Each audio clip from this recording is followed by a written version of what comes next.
വരൂ. ഇതെന്റെ അമ്മയുടെ മുറിയാ. അമ്മ മരിച്ചേ പിന്നെ ഞാനും അച്ഛനും അല്ലാതെ മറ്റാരും ഇതിനകത്ത് കയറാറില്ല. ഇപ്പൊ ആദ്യായിട്ടാ.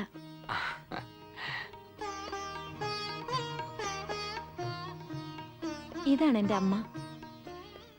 ഞാൻ എനിക്ക് വേണ്ടി കണ്ടുവച്ച ആളെ അമ്മയെ കാണിക്കാൻ കൊണ്ടുവന്നതാ. അല്ല, ഞാൻ ഇനി മനസ്സിലായില്ലെന്ന് ഭാവിക്കരുത്.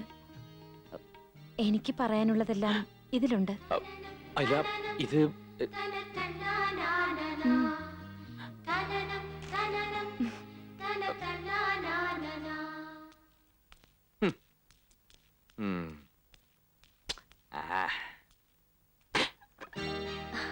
എവിടെയായിരുന്നു? എത്ര നേരം ഞാൻ കാത്തിരിക്കുന്നു. അല്ല, ഞാനൊരു ഇടം വരെ പോയിരുന്നു. എന്താ? ഈ പ്രേമലേഖനം വാങ്ങുമ്പോഴും കൊടുക്കുമ്പോഴും ഒക്കെ വല്ലാത്ത ചമ്മലാണല്ലേ? അയ്യോ, അല്ല, ഞാനത് എനിക്ക് കോളേജിൽ ഒരുപാട് ലവ് ലെറ്റേഴ്സ് കിട്ടാറുണ്ട്. അതൊന്നും ഞാൻ കണക്കിലെടുക്കാറേ ഇല്ല. അതെ, ഞാനും അതെ. ഇതൊന്നും അത്ര കണക്കിലെടുക്കേണ്ട കാര്യമല്ലല്ലോ. പക്ഷേ ഇതങ്ങനെയല്ല. ഇത് ഞാൻ ആത്മാർത്ഥമായിട്ട് എഴുതിയതാ. എന്താ?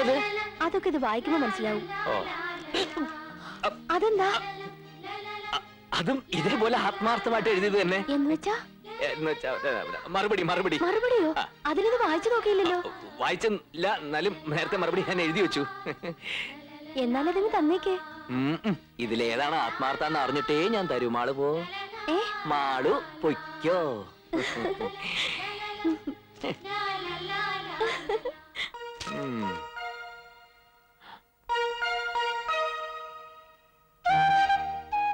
എന്റെ പ്രേമേട്ടന്, എന്റെ പ്രിയപ്പെട്ട പ്രേമേട്ടന്. എന്റെ ഈശ്വര, ഓ, ഇതൊന്നും അത്ര കാര്യാക്കാനില്ലടാ. കാണാൻ കൊള്ളാവുന്ന ഡ്രൈവറെ കാണുമ്പോ സാധാരണ പെമ്പിള്ളേർക്ക് തോന്നാറുള്ള ഇതൊക്കെ. അവർക്ക് കളിക്കാൻ ഒരു പാവയാണ് ആവശ്യം. നീ അതുപോലെ അങ്ങ് നിന്നു കൊടുത്താ മതി. അതിനെ വേറെ ആളെ നോക്കിയാ മതി, എന്നെ കിട്ടില്ല. എടാ, കുരച്ചോണ്ട് വരുന്ന പട്ടിയെ കണ്ട ഓടരുത്, അത് ഓടിച്ചിട്ട് കടിക്കും. അതുപോലെ ആ പെണ്ണും സ്നേഹിച്ചോണ്ട് വരുമ്പോ തിരിഞ്ഞു നിന്നില്ല എന്ന് പറഞ്ഞാൽ അവർ പല കുഴപ്പങ്ങളുണ്ടാക്കും. ഇല്ലാത്ത കഥകൾ ഉണ്ടാക്കി തന്തയോടും തള്ളോടും പറഞ്ഞു കൊടുത്തെന്ന് വരും. അതോടെ നിന്റെ ഗതി അധോഗതിയാവും. ഇപ്പൊ അമ്മുമാളും നിന്റെ കയ്യിലാ. അവരോടൊന്നും മയത്തിൽ നിന്നാ നിനക്ക് ബാബാ പ്രദേശത്തിന്റെ ഏതെങ്കിലും സ്ഥാപനത്തിൽ മാനേജർ വരെ ആവാൻ സാധിക്കും. അത് മറക്കണ്ട. നന്നായിട്ട് വായിച്ചു പഠിക്കുക.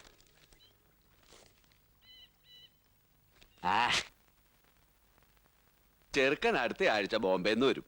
വിമാനത്തില്. വിമാനമൊന്നും അങ്ങോട്ട് തറപ്പിച്ചു പറയാൻ അവന്റെ സ്വന്തം വിമാനമൊന്നും അല്ലല്ല, കൂലി കൊടുത്തല്ലേ വരണത്.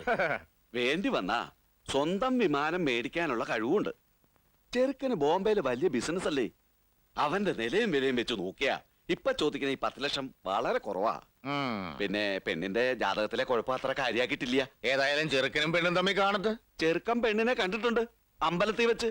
കണ്ടിഷ്ടപ്പെട്ടതുകൊണ്ടാണല്ലോ എന്നോട് ആലോചിക്കാൻ പറഞ്ഞത്. അമ്മൂനും അവനെ ഇഷ്ടപ്പെടും, മിടുക്കനല്ലേ. അവരിക്കടെ കുടുംബ പേരെന്താണെന്നാണ് പറഞ്ഞത്? നാരകത്തറ.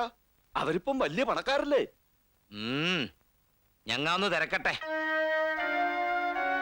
അറിഞ്ഞിടത്തോളം അവര് നല്ല കൂട്ടരാ. മോക്ക് അവിടെ ഒരു ബുദ്ധിമുട്ടും ഉണ്ടാവൂല. നിനക്കെന്താ ഒരു സന്തോഷമില്ലാത്തേ? എനിക്കിത് വേണ്ടച്ചാ. എന്താ ഇതിനൊരു കുറവ്? എനിക്കിഷ്ടമല്ല. ഇഷ്ടമല്ല എന്ന് പറയാൻ നീ അവനെ കണ്ടില്ലല്ല. എനിക്കിഷ്ടമല്ല എന്ന് പറഞ്ഞില്ല അച്ഛാ. ഇതെന്ത് പണ്ടാരാണ്? ഓരോന്ന് ഒപ്പിച്ചോണ്ട് വരാൻ മനുഷ്യൻ കിടന്നുവിടുന്ന പാട്. എനിക്കിപ്പോ കല്യാണം വേണ്ട. കല്യാണം ഇവിടെ വെച്ചല്ല, കൊട്ടാരം വീട്ടിൽ വെച്ചാണ്. അതിന്റെ മുറ്റത്തൊരു പന്തല് കെട്ടി ഒരേ ദിവസം 2 കല്യാണം. ഒന്ന് അവക്കടെ, ഒന്ന് ഇവക്കടെ. അവക്കടെ കല്യാണം വേണ്ട ഉറച്ച മട്ടാണ്. ഇനി എവക്കൊരു ചെറുക്കനെ കണ്ടുപിടിക്കണം. എന്താണ് നിന്റെ അഭിപ്രായം? ഓ, എന്റെ അഭിപ്രായം പറയാത്ത താമസമല്ലേ ഉള്ള അങ്ങോട്ട് എടുക്കാൻ. അല്ലേലും എടുക്കാനൊന്നുമല്ല, ഒരു ഫാരി എന്ന നിലയ്ക്ക് നിന്നോട് ചോദിച്ചെന്നേ ഉള്ളൂ. നീ പറ. നിങ്ങൾ തന്നെ എല്ലാം അങ്ങ് തീരുമാനിച്ചു. അല്ലെങ്കിൽ എനിക്കിവിടെ എന്താ സ്ഥാനം? ഓ, അഭിപ്രായം ചോദിക്കുന്നു. അവ പോണെങ്കിൽ പോട്ട്. മോടെ അഭിപ്രായം പറ. മോക്കാരെ വേണം? ഡോക്ടർ വേണ, എഞ്ചിനീയർ വേണ, അതാ കലക്ടർ വേണ? മോടെ ഇഷ്ടം അങ്ങോട്ട് പറ. എന്റെ ഇഷ്ടം ഞാൻ പറയട്ടെ? മോള് പറ, അതിനല്ലേ അച്ഛൻ ചോദിച്ചേ. പറഞ്ഞാ അച്ഛനും ഒച്ചയും ബഹളം ഉണ്ടാക്കുവോ? ഇഷ്ടം പറഞ്ഞ എന്തിനാണ് ബഹളം ഉണ്ടാക്കണത്? നീ പറയടി. എനിക്ക് അധികം പണവും പദവിയുള്ള ആളൊന്നും വേണ്ട. ഇത്തിരി വിദ്യാഭ്യാസം വേണം. കാണാനും കുറച്ച് ഭംഗി ഉണ്ടായിരിക്കണം. പിന്നെ വീട്ടിലെ ബുദ്ധിമുട്ടുകൊണ്ട് ഒരു ഡ്രൈവർ ആകേണ്ടി വന്ന ആളായാലും സാരമില്ല. നീ എന്താണ് കടങ്കഥ പറയണ? ഞാൻ ഇത്രയും പറഞ്ഞിട്ട് അച്ഛന് മനസ്സിലായില്ലേ? അങ്ങനെ ഒരാള് ഈ വീട്ടിൽ തന്നെ ഉണ്ടല്ലോ. ഈ വീട്ടില് ആര്? പ്രേമചന്ദ്രന്? അതെ. നീ എന്താണ് പറഞ്ഞത്? ഇവിടുത്തെ ഡ്രൈവറെ ഞാൻ എന്റെ മരുമകനാക്കണം അല്ലേ? കൊന്നുകളയും ഞാൻ. എന്റെ ഇഷ്ടം ഞാൻ പറഞ്ഞത്. അത് അച്ഛന് ഇഷ്ടമായില്ലെങ്കിൽ വേണ്ട. എനിക്കിനി വേറെ വിവാഹം ആലോചിക്കണ്ട. അത്രയ്ക്കായോടെ നീ അനിയൻ അറിഞ്ഞാൽ നിന്നെ വെച്ചേക്കില്ല. ഒന്നേ ഉള്ളൂ എന്ന് വിചാരിച്ചിട്ട് പുന്നാരിച്ചാ തെറ്റായി പോയത്. വേണ്ടാവിനം പറഞ്ഞാണ്ടല്ലോ, തള്ളയില്ലാത്തതാണെന്നൊന്നും ഞാൻ കരുതൂല. കൊത്തി തുറക്കും ഞാൻ. ദേ ഒരു കാര്യം ഞാൻ പറഞ്ഞേക്കാം, അടുത്ത ആഴ്ച അവര് വരും. ഇനി നിനക്ക് ചെറുക്കനെ ഇഷ്ടമായില്ലെങ്കിലും ആ കല്യാണം നടക്കും. നിന്റെ മനസ്സിലുള്ളതും കളഞ്ഞര്. ഇല്ല, അത് കഴിയില്ല. ഈ ജന്മത്തെ എനിക്കൊരു കല്യാണം ഉണ്ടെങ്കിൽ അത് പ്രേമേന്ദ്രനുമായി മതി. എന്താ ഭേദം വെച്ച് അച്ഛനത് ചെയ്തു. എന്ത് സഹിക്കാൻ ഞാൻ തയ്യാറാണ്. പക്ഷെ അയാളെ മറക്കാൻ മാത്രം പറയരുത്. ചേട്ടനെങ്ങാനും പറഞ്ഞാൽ നിന്നെ കൊന്നുകളയും. അവളെ വിട്. അവളെ വിട്. ഇതിന് മാത്രം ഇവിടെ ഇപ്പൊ എന്താ ഉണ്ടായത്? മക്കളെ മര്യാദയ്ക്ക് വളർത്തണം, അല്ലെങ്കിൽ ഇങ്ങനെ ഇരിക്കും.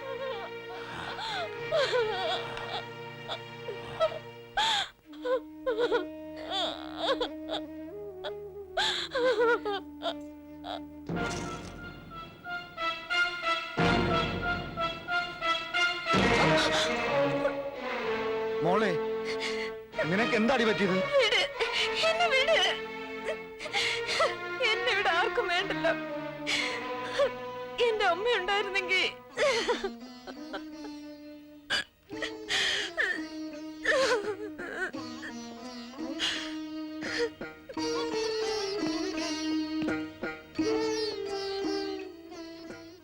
എടോ ഈശ്വരപിള്ളേ, എന്താ മുതലാളി? വാടോ.